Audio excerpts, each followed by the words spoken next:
दज्जाल के बारे में बहुत सारे हदीस हैं, लेकिन एक हदीस में हमें दज्जाल की एग्जैक्ट लोकेशन के बारे में बहुत सारे हिंट्स दिए गए हैं। और ये हदीस हम सब ने बार बार सुनी हुई है कि एक दिन भरी महफिल में प्रॉफिट मोहम्मद के पास एक ईसाई आया, इस्लाम कबूल करके अपना वाकया सुनाया कि मैं और कुछ लोग अरब से हिंदुस्तान की तरफ रवाना हुए। हम अभी रास्ते पर ही थे कि अचानक समुंदर का मौसम बदल गया और हमारी कश्ती अपने रास्ते से भटक गई। एक महीना इधर उधर भटकने के बाद समुंदर ने आखिरकार हमारी कश्ती को एक आइलैंड के पास ला खड़ा किया। बड़ी कश्ती खड़ी करके हम छोटी कश्तियों के जरिए उस आइलैंड पर पहुंचे और वहाँ हमारी मुलाकात एक अजीब किस्म के चीज से हुई जो कि बिल्कुल काला और जिस्म पर बहुत सारे बाल थे उसके, और उसने अपना नाम चसासा बताया। हमने उससे पूछा कि तुम क्या चीज हो। उसने कहा मुझे छोड़ो, दूर उधर एक मंदिर है, उधर जाओ, वहाँ एक शख्स तुम्हारा बहुत शिद्दत से इंतजार कर रहा है। अंदर हमने एक आदमी को जंजीर में बंधा हुआ देखा और उसने हमसे 3 सवाल पूछे। पहला सवाल था, हमें पेशान के दरख्तों के बारे में बताओ, क्या उसमें कोई फ्रूट फल वगैरह है। उन्होंने कहा हाँ, वहाँ बिल्कुल बहुत सारे फ्रूट फल वगैरह हैं। उसने कहा बहुत जल्द वहाँ कुछ भी नहीं होगा। फिर उसने पूछा मुझे लेक ऑफ तबरिया के बारे में बताओ, क्या उसमें पानी है या नहीं है। हमने कहा बहुत बहुत सारा पानी है वहाँ। उसने कहा बहुत जल्द ये भी पूरा सूख जाएगा। और फिर उसने कहा कि अब मुझे उस आखिरी पैगंबर के बारे में बताओ, क्या किया है उसने अभी तक। हमने उसे बताया कि वो मक्का से निकलकर मदीना में आबाद हो चुका है। उसने कहा कि वाकई वो मदीना आ चुका है। ये कहते ही उसने कहा कि अब मैं बताता हूँ कि मैं कौन हूँ। मैं हूँ दज्जाल और बहुत जल्द अपनी कैद से आजाद हो जाऊंगा और सारे इलाकों पर जाऊंगा सिवाय मदीना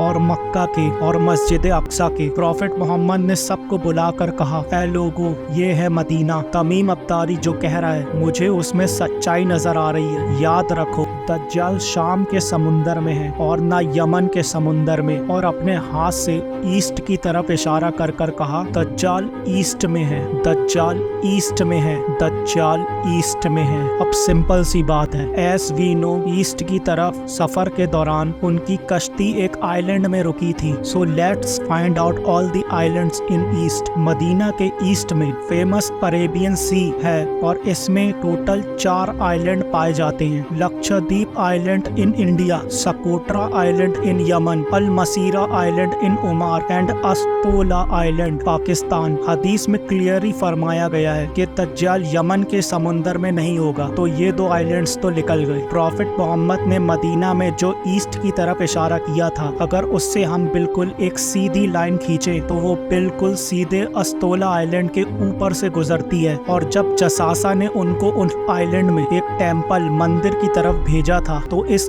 आइलैंड में मंदिर के कोई टेम्पल के रिमेन्स तो होने चाहिए। इंडिया के लक्षद्वीप आइलैंड पे तो ऐसा कुछ भी नहीं है, लेकिन पाकिस्तान के अस्तोला आइलैंड में पता है क्या है? मंदिर। लेकिन ये तो 1450 साल पुरानी कहानी है। मंदिर तो अभी 40-50 साल पहले बना होगा, मगर ऐसा नहीं है। 2000 साल पुराना मंदिर। और मंदिर भी किसका? हिंदू गॉडेस काली माता, जो दिखने में भी बहुत खतरनाक और खौफनाक और जिसके जिस्म पर भी बहुत सारे बाल हैं। कुछ याद आ रहा है? जसासा। उन सहाबियों ने जिस अजीब मखलूक की बात की थी वो बिल्कुल काली के इस अवतार से मिलता जुलता है। लेकिन अगर आज आप अस्तोला आइलैंड जाए तो आपको वहाँ दज्जाल नहीं मिलेगा। वहाँ जो भी था अब आज़ाद हो चुका है। उम्मीद है अब आपको सारा इंसिडेंट समझ आ गया होगा। और भी ऐसी इंफॉर्मेटिव वीडियो देखने के लिए हमारा चैनल सब्सक्राइब करें।